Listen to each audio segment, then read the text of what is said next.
Al tratamiento, en el MIR y en la vida, evidentemente, lo más importante es saber si el tumor está confinado o no confinado, es decir, si ya está diseminado.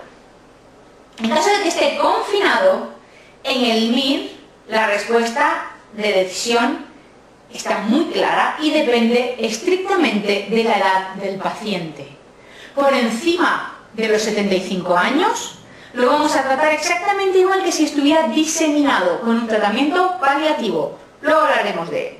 Y si está por debajo de 75 años, le vamos a tratar con un tratamiento curativo. ¿Por qué insisto tanto de que esto es en el MIR? Pues porque en la vida real el criterio que usamos no es tanto un corte de edad específico, sino, como os comentaba antes, la esperanza de vida mayor a 10 años.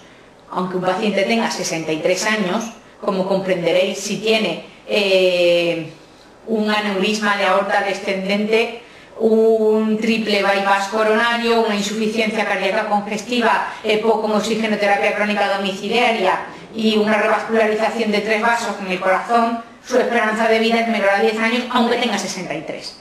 A ese paciente yo le ofrecería tratamiento paliativo, ¿de acuerdo? En la vida real, esperanza de vida mayor o menor a 10 años, en cambio en el MIR, corte estricto en los 75 años. Bien, a ese paciente al que yo le voy a ofrecer tratamiento curativo, es decir, al paciente que tiene un tumor confinado y que es menor de 75 años, tengo 3 opciones de tratamiento para ofrecerle. Primero, la cirugía. Segundo, la radioterapia. Y tercero, la braquiterapia. Que si bien es cierto que es un tipo de radioterapia, vamos a explicarlas por separado porque tienen criterios de aplicación diferentes. Así pues, cuando hable de radioterapia, me refiero a la radioterapia externa, la clásica, ¿de acuerdo? ¿En qué consiste la cirugía? Pues bien, la cirugía consiste en cortar por el cuello vesical y la uretra por debajo de las vesículas seminales y empalmar la uretra con el cuello vesical. De manera que yo voy a tener una anastomosis en esa zona. ¿Riesgos? Pues evidentemente, si hago una anastomosis, de que pegue mucho y me haga una estenosis, o que no pegue bien y haga una fístula. Además estoy hablando de una cirugía mayor, normalmente mínimo 24 horas de ingreso en UBI. ¿De acuerdo? No incluye linfadenectomía sistemática, sino que se hace en pacientes que se consideran de alto riesgo y siempre incluye las vesículas seminales. ¿Cuáles son sus principales complicaciones? Aparte de las quirúrgicas, por supuesto, sangrado, infección, resistencia de heridas, resistencia de suturas, bla, bla, bla, como cualquier cirugía. Pero específicamente de esta, 2 muy importantes. Uno, la impotencia, hasta en el 85% de los casos en algunas series, normalmente entre el 50 y el 85%, e incontinencia urinaria, en torno a un 20%. Y esto incluye todos los grados, desde que se le escapa una gotita hasta que tiene el grifo abierto permanentemente. ¿De acuerdo? Bien, otra opción de tratamiento nos incluye la radioterapia. La radioterapia, como decía, externa. La radioterapia externa, que es la clásica, la que se da en sesiones sucesivas semanales o cada quincena en función de la tolerancia del paciente y que dura entre 6 y 9 meses, etcétera, sobre el tejido prostático.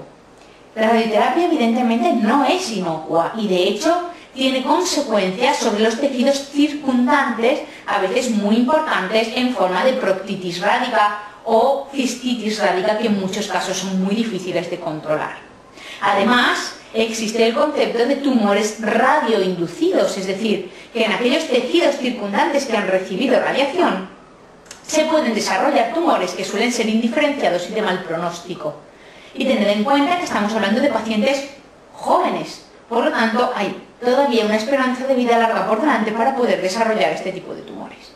Además, hay otro problema, y es que nunca vamos a obtener una anatomía patológica definitiva. Y sabemos que con la biopsia, que hasta el día de hoy podemos hacer, que es una biopsia aleatoria normalmente, hasta entre el 40 y el 60% están infra o supradiagnosticados. Esto no tiene mucha importancia en los que están infradiagnosticados, porque al fin y al cabo ya están tratados. Pero en aquellos que están, en los que están supradiagnosticados, ya están tratados, punto. Pero en aquellos que están infradiagnosticados, esto nos puede dar un serio problema, porque nunca vamos a saber que realmente ese cáncer era más grande de lo previsto, estaba más extendido de lo previsto, hasta que tengamos una recidiva. ¿De acuerdo? De todas maneras, los 3 tipos de tratamiento curativos han demostrado idénticas tasas de curación. Son iguales en cuanto a tasas de curación, aunque la única que ha demostrado mejorar la supervivencia es la cirugía. ¿Qué pasa con la braquiterapia? Ya hemos dicho que es un tipo de radioterapia, pero un poco más específica. Consiste en la inyección de semillas radioactivas dentro de la glándula prostática, que van liberando poco a poco su radioactividad. Tiene efectos secundarios, evidentemente, menos que la radioterapia en cuanto a radiación de órganos vecinos. Es lógico porque es mucho más específico, pero también provoca más estenosis uretral residual. Y además hay que cumplir unos criterios muy estrictos para ser candidato a tratamiento con braquiterapia, que son tener un PSA menor o igual de 10, tener un Gleason menor o igual de 6 y tener volúmenes prostáticos menores o iguales a 60 cc o 60 gramos. ¿De acuerdo? Hay que cumplir estrictamente esos 3 criterios. ¿Qué sucede además en cuanto a la incontinencia y la potencia tanto en la radioterapia externa como en la braquiterapia? Pues bien, que tanto una como otra de inicio tienen mucho menos que la cirugía, pero a los 5 años de tratamiento tienen idénticas tasas de impotencia y de incontinencia. Por lo tanto, son cosas a tener en cuenta. En España hoy, y también en toda la comunidad internacional, se debe ofrecer al paciente qué tratamiento quiere realizarse.